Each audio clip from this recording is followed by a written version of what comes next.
athletic boy lived in a small village. He was an outstanding runner, and his hunger for success was insatiable. Winning was everything to him, and he measured his success solely by victories. One day, he participated in a running competition held in the village. A large crowd had gathered to witness the sporting spectacle, and a wise old man, upon hearing of the little boy, had also traveled far to bear witness. In that competition, he competed with two other little boys. The race commenced, and the little boy, sure enough, called on his determination, power, and strength. He took the winning line and came first. The crowd was ecstatic and cheered and waved at him. The little boy felt a surge of pride and importance, basking in the glory of his individual success. The wise man, however, remained still and calm, expressing no sentiment. Later, a second race was called, and in this race, two new young and fit challengers came forward and ran in competition with the little boy.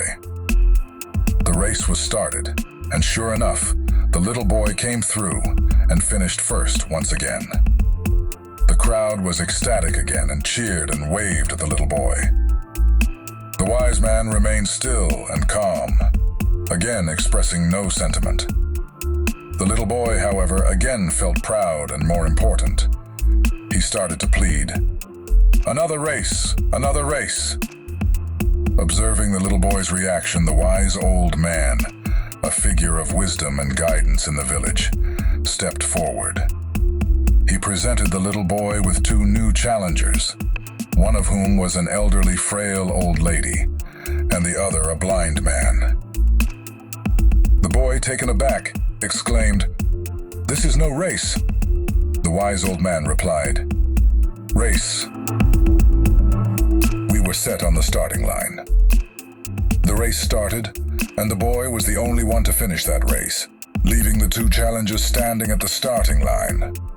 The little boy was ecstatic and raised his arms in delight, but to his surprise, no one from the crowd was cheering this time. Everyone was looking at him silently, showing no sentiment. The silence was deafening, and the little boy couldn't understand why his victory was not celebrated as before.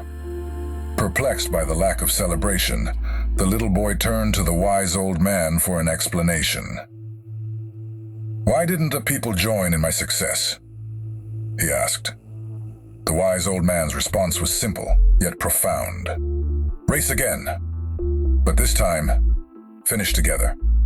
All three of you must finish together."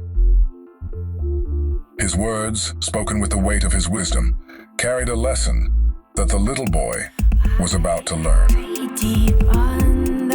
The little boy thought for a while, then proceeded to the starting line again and stood between a frail old lady and the blind man. Then he took both the challengers by the hand. The race began, and the little boy started to walk slowly, ever so, to the finish line, keeping pace with his two competitors, and they crossed the finish line together.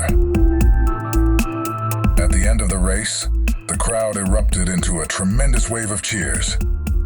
They smiled, clapped, and waved at the little boy, their respect and admiration evident in their actions.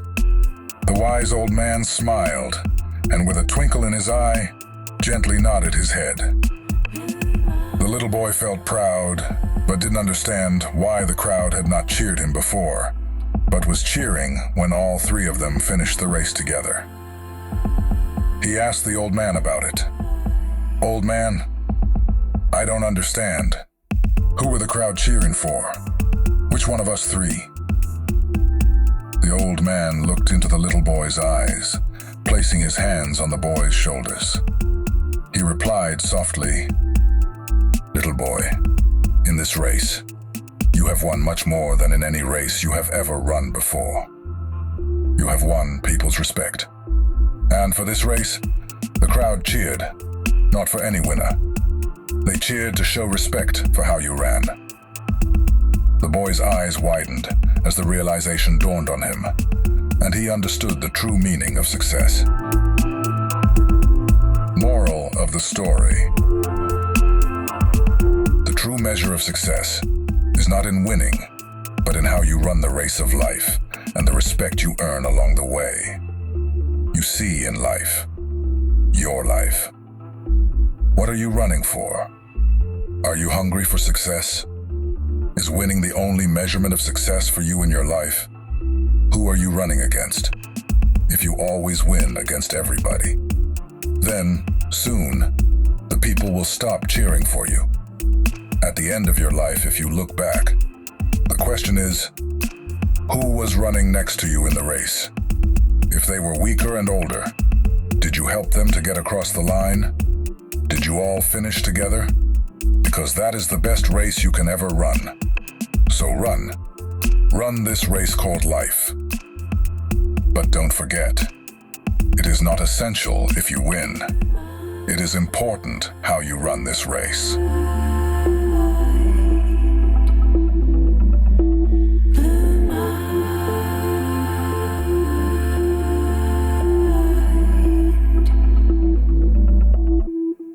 I am your friend, anemone.